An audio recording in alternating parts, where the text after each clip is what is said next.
अस्सलामुअलैकुम। आज मैं आपके साथ शेयर करूंगी मॉनसून स्पेशल एक पकोड़ा रेसिपी। बहुत ही टेस्टी और क्रिस्पी बनकर तैयार होती है और बहुत ही झटपट बन जाती है। आप इसको चुटकियों में बनाकर इंजॉय कर सकते हैं। बहुत टेस्टी बनती है या फिर शाम के चाय के साथ भी बना सकते हैं।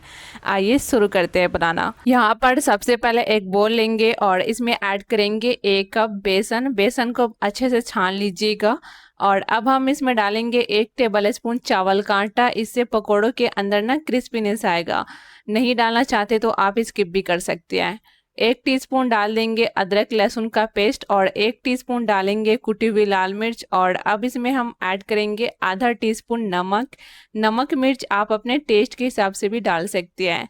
आधा टीस्पून डालेंगे भुना कूटा हुआ जीरा और आधा टीस्पून डालेंगे इसमें चाट मसाला। इससे बहुत ही चटपटी हमारे पकोड़े बनकर तैयार होंगे।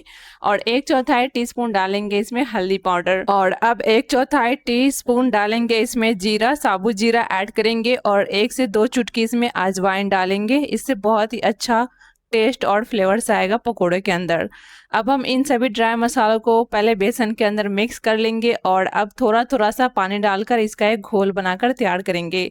तो सबसे पहले आप बेसन का घोल बनाकर रख दीजिएगा। उसके बाद आप आगे की तैयारी कीजिएगा। जो भी हमें अंडा वगैरह काटना है ना, इस तरह से पहले हम इसको बेसन को भिगा के रख देंगे ना, यानी कि घोल बनाकर रख देंगे तो बहुत ही क्रिस्पी और फुले फुले पकोड़े बनकर तैयार होते हैं।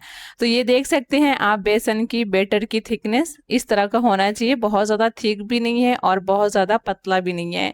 तो अभी हम इसको रख देंगे 10 से 12 मिनट के लिए। और अब हम इधर अंडे को काट कर तैयार कर लेंगे। तो यहाँ पर मैंने लिया है 4 से 5 बॉयल अंडे और इसको हम इस तरह से 4 टुकड़ों में कट कर लेंगे। आप चाहें तो 2 हिस्सों में भी काट सकते हैं, लेकिन मैं इसको 4 हिस्सों में काट रही हूँ। तो इसी तरह से सारे अंडे को काट कर हम तैयार कर लेंगे। तो बहुत ही टेस्टी और क्रिस्पी ये अंडे के पकौड़े बनकर तैयार होते हैं। आप ज़रूर ट्राई कीजिएगा, आपको बहुत पसंद आएगी और झटपट से चुटकियों में बनाकर आप तैयार कर सकते हैं और अपने फैमिली के साथ इंजॉय कर सकते हैं।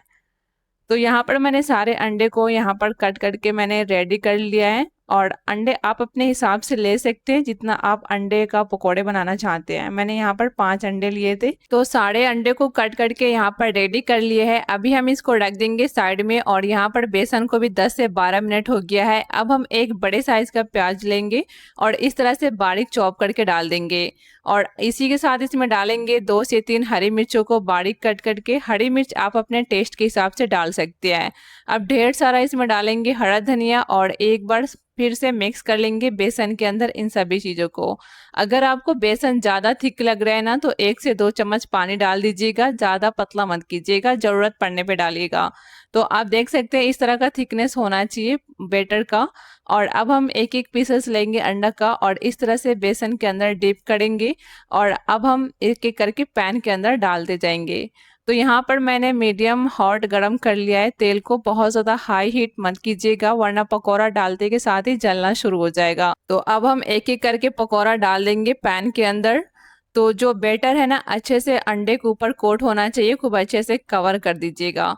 तो जब हम बैटर के अंदर प्याज डालते हैं ना, तो बहुत अच्छा सा टेस्ट आता है, एक यूनिक सा टेस्ट आ जाता है और बहुत ही क्रंची और टेस्टी पकोड़े बनकर तैयार होते हैं। तो एक बार जरूर ट्राई कीजिएगा इसको। और आपकी रेसिपी कैसी बनी है मुझे कमेंट करके जरूर बताइएगा।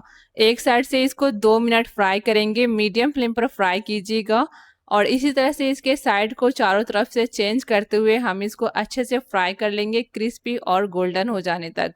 तो आप देख सकते हैं बहुत ज़्यादा एक साथ पकोड़े मत डालिएगा, ओवर क्राउड मत कीजिएगा। जितना एक बार अच्छे से फ्राई हो सकते हैं उतना ऐड कीजिएगा पैन के अंदर। और यहाँ पर पकोड़े अच्छे से फ्राई हो गया है। 6 से 7 मिनट लगेंगे इसके साइड को चेंज करते हुए, चारों तरफ से अच्छे से फ्राई कर लीजिएगा। तो यहाँ पर पकोड़े खूब अच्छे से फ्राई हो गया है। आप देख सकते हैं कितना अच्छा सा गोल्डन कलर और क्रिस्पी पकोड़े फ्राई होकर तैयार हो गए हैं। अब हम इसको गर्मा गर्म सर्व कर लेंगे। आप इसको सर्व कर सकते हैं टोमेटो केचप के साथ या फिर ग्रीन चटनी के साथ। ये सभी के साथ बहुत टेस्टी लगती है। तो अगर आपको रेसिपी पसंद आई है तो प्लीज़ लाइक कर दीजिएगा, शेयर कीजिएगा।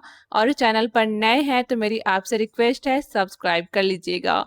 मैं मिलूंगी आपसे नए वीडियो में, तब तक आप अपना ख्याल रखिएगा। Thanks for watching.